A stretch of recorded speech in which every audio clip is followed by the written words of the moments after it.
नमस्कार दोस्तों, हमारे BS शर्मा भारद्वाज चैनल में आज सभी दोस्तों का स्वागत है। दोस्तों, आज की वीडियो में हम महाशिवरात्रि की व्रत कथा और पूजन विधि ये सब बता रहे हैं। भगवान शंकर जी के शिवरात्रि की व्रत कथा सुनने से अश्वमेध यज्ञ का फल प्राप्त होता है और सभी प्रकार की मनोकामना पूरी हो जाती हैं। किस प्रकार से शिवरात्रि पर पूजा करनी चाहिए, जो सादा विधि से आप कर सकते हैं, और इसकी कहानी क्या है, शिवरात्रि जो है हम क्यों मनाते हैं, ये सब कुछ बता रहे हैं। दोस्तों, महाशिवरात्रि फाल्गुन मास के कृष्ण पक्ष में आती है। शिवरात्रि जो है एक प्रत्येक महीने की भी शिवरात्रि आती है, जो हर चतुर्दशी में होती है, त्रयोदशी चतुर्दशी मध्य में, और एक जो दो हैं साल के अंदर आते हैं, एक सावन के महीने की, एक फाल्गुन के महीने की। फाल्गुन के महीने की महाशिवरात्रि को भगवान शंकर जो है इनका जन्म हुआ था। वैसे भगवान शंकर जी आदि हैं, इनका आदि मध्य अंत कुछ भी नहीं है। ये परम ब्रह्म हैं, निरंकार हैं, ओंकार हैं, परंतु संसार की रक्षा के लिए भगवान समय समय पर अवतार लेते हैं। फाल्गुन मास की शिवरात्रि को रात को 12 बजे भगवान शंकर जी जो हैं महाकाल भगवान शिवलिंग के रूप में प्रकट हुए थे, क्योंकि ब्रह्मा विष्णु के बीच में ये विवाद छिड़ गया था कि हम दोनों में बड़ा कौन है। उसी समय पर भगवान शंकर जी जो है शिवलिंग के रूप में अवतरित हुए थे। कहा जाता है कि ओंकार के परम ब्रह्म के दो स्वरूप हैं, एक शिव जो सदाशिव कहे जाते हैं, एक श्री हरि विष्णु।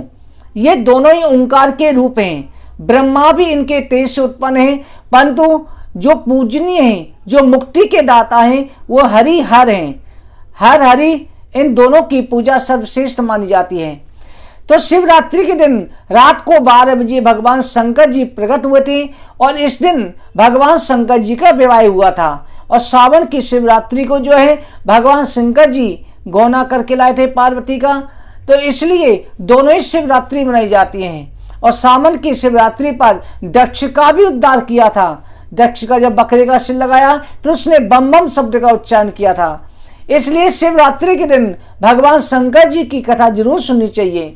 इसकी पूजा विधि इस प्रकार से है कि शिवरात्रि के दिन भगवान शंकर जी की अपनी शक्ति के अनुसार जो सामग्री हो उससे पूजा करें। रात को 4 पहर की भी पूजा की जाती है और शिवरात्रि की सुबह भी पूजा की जाती है। पूजा की विधि सब एक जैसी होती है।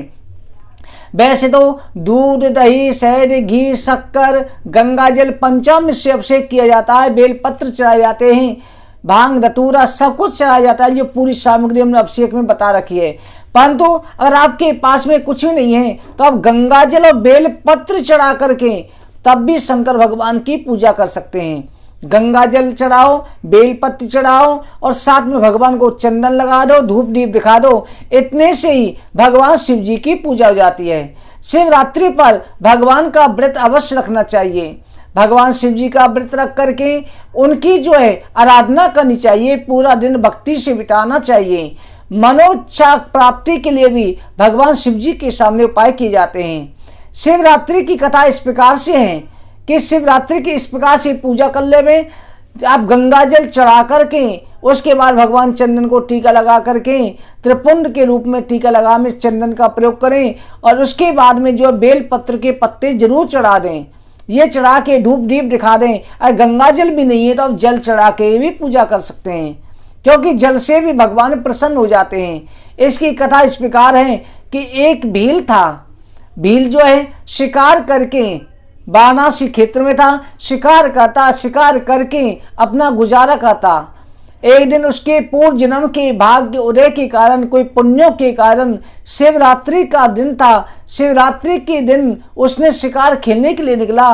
पूरा दिन शिकार खेलना चाहा, पर कोई भी शिकार हाथ नहीं लगी। तो वो रात के समय पर एक बेल पत्र के पेड़ पर चढ़ गया। धनुष बाण लेकर के बगल में जो पानी की बोतल लटक रही थी वो उसने रख दी, पानी का मटका रख दिया। पहले बोतल तो थी नहीं, मटका रख दिया और जो है हाथ में तीर कमान लेके बैठा हुआ था। उसी समय एक हिरन आया जो प्रथम पैर जैसे रात के 8 और 10 के बीच में आया, तो उस समय पर जो है उसने हिरन का शिकार करना चाहा, परंतु हिरन ने कहा कि मैं अपने परिवार से मिलकर के आ रहा हूँ, इस समय पे हिरण की बात सुनकर के उसने जैसे ही तीर पर बाण चढ़ा करके हिला तो उसी समय पर वो हिरण तो चला गया, परंतु उसके बाण के द्वारा स्पर्श से बेल पत्र के पत्ते नीचे गिरे। नीचे एक शिवलिंग था जो किसी संत ऋषि मुनि ने स्थापित कर रखा था। शिवरात्रि की रात तो थी, तो जैसे बेल पत्र के पत्ते गिरे और जो मटके का पानी था वो भी इसमें से थोड़ा गिर गया, जिससे भगवान शंकर जी की प्रथम पैर की पूजा हो गई।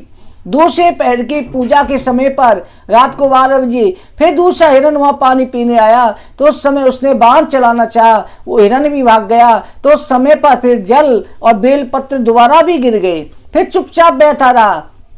तीसरी बार भी उसने इसी प्रकार से जैसे बाण संभाला, हिरण आया हुआ था, तो उस समय पर जो है जैसे वो हिला हिरण वो भी चला गया कि मैं अभी अपने परिवार से मिलकर के आता हूं, ये कहकर के चला गया। तो उस समय पर जो है जैसे ही बेलपत्र और जल शिवलिंग पर फिर गए। चौथे पैर की पूजा के समय पर वो सभी हिरण एक ही परिवार के थे, वो सब एकत्र होके आए और उनको मारने के लिए जैसे शिकारी ने जो है धनुष पर बाण चढ़ाया, उसी समय जल गिरा, बेलपत्र गिरे और शिकारी ने सोचा कि इन हिरणों को देखो कितना प्यार है, जो एक दूसरे के लिए जान देने के लिए तैयार हैं। तो उसी समय शिकारी का मन परिवर्तन हुआ। इधर चौथे पैर की पूजा होते ही शंकर भगवान प्रकट हो गए और शिकारी को जो है वरदान दिया कि हे शिकारी, तू चिंता ना कर, अगले जन्म में भगवान श्री रामचंद्र जी तेरे घर आएंगे और तेरे साथ में मित्रता करेंगे, और शिकारी को मोक्ष प्रदान किया। इस प्रकार से अनजाने में हुई शिवरात्रि की पूजा से भगवान शंकर जी प्रसन्न हो गए, केवल जल और बेल पत्र से प्रसन्न हो गए। तो ये समझो कि अगर आप श्रद्धा से करेंगे तो न जाने कितना फल प्राप्त होगा। इसलिए श्रद्धा के द्वारा भगवान शिव जी की पूजा जरूर करनी चाहिए। भगवान शिव जी की पूजा करें और साथ में जो है आप मनोकामना प्राप्ति के लिए, अगर आपको पुत्र प्राप्ति की इच्छा है, संतान प्राप्ति की इच्छा है, तो आप उसके लिए क्या करें कि रात की किसी भी पैर की पूजा में एक शिवलिंग पर एक गोमती चक्र, एक रुद्राक्ष और 11 बेलपत्र के पत्ते जो हैं ओम नमः शिवाय लिख करके शिवलिंग पर चढ़ा में गंगा जल से अभिषेक करके चढ़ा करके और 11 दीपक जला दें। आटे के या मिट्टी के 11 दीपक जला दें और साथ में इत्र भगवान पर छिड़क दें और अपनी प्रार्थना करें, तो देखना आपको संतान की, पुत्र की प्राप्ति जरूर होगी। उस रुद्राक्ष को जो है सुबह उठा करके गले में धारण कर लें, गोमती चक्र को अपने पास रख लेना चाहिए। और जो स्त्री गर्भ धारण करना चाहती है उसे गोमती चक्र कमर में किसी कपड़े में बांध करके धारण कर लेना चाहिए, तो उसकी गर्भ की भी रक्षा होती है। तो दोस्तों, ये हमने शिवरात्रि की व्रत कथा, पूजन विधि और उपाय बताया है, इसको आप जरूर करें। भगवान शंकर जी कृपा से आपकी सभी मनोकामना पूरी होगी। भगवान शिव जी आपके ऊपर कृपा दृष्टि बनाए रखें। और आपको हमारी वीडियो अच्छी लगी हो, लाइक करें, शेयर करें। चैनल को सब्सक्राइब नहीं किया, सब्सक्राइब जरूर करें। आगे की वीडियो में और जानकारी के साथ मिलते हैं। आप सभी को ओम नमः शिवाय।